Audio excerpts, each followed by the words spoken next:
All right, I wanted to make this real quick video showing how I am setting up my Garmin ECOLLAR remotes with these Extreme Ultra Wings.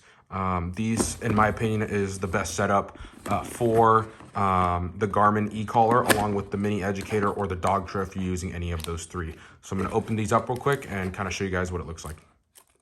All right, so real quick, this is how your Garmin's gonna come set up. These are the only pieces we need from the Garmin box. You actually don't even need the longer contact points, but if you want to use them, you totally can. And then you're gonna need this tool. This is what we use to remove, or at least it makes it easier to remove the contact points from the box. So I'm gonna remove these contact points real quick. I'm going to take off the wings from my little pre-packaged paper that it comes on. So I take these off real quick.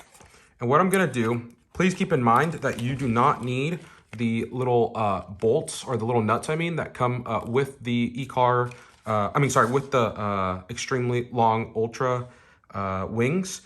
You don't need those if you're running a Dogtra or a Garmin. You only need them if you're running the ECOLLAR ECOLLAR technologies, right? So I'm gonna take this, I'm gonna set them up right here. Oops.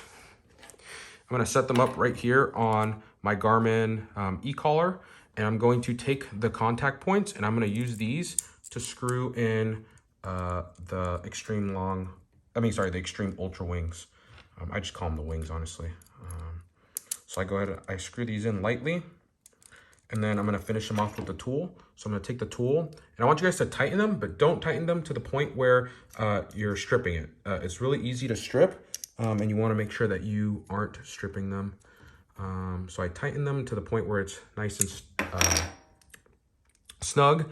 I'll turn on the ECOLLAR, and then I'll test the ECOLLAR on myself. Make sure that the wings aren't moving around or anything. Every day before I start training, using them for training, or I recommend my handlers before they start a shift, I want you to go and touch the contacts, make sure they're nice and snug, and kind of wiggle around the wings and make sure they aren't wiggling around. This unit is not made, these wings are not made for this Garmin ECOLLAR, so you always want to make sure they're on there good.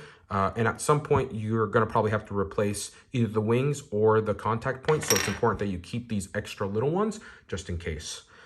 So this right here, in my opinion, is the best setup for any sort of long-haired dog or any sort of situation where you're having a lot of problems with contact. Just know that you probably are going to have to remove the wings in order to charge this Garmin unit, but it's not that hard and it's definitely worth it. That way you know that your ECOLLAR is constantly making contact with your dog at all times and you're not wondering.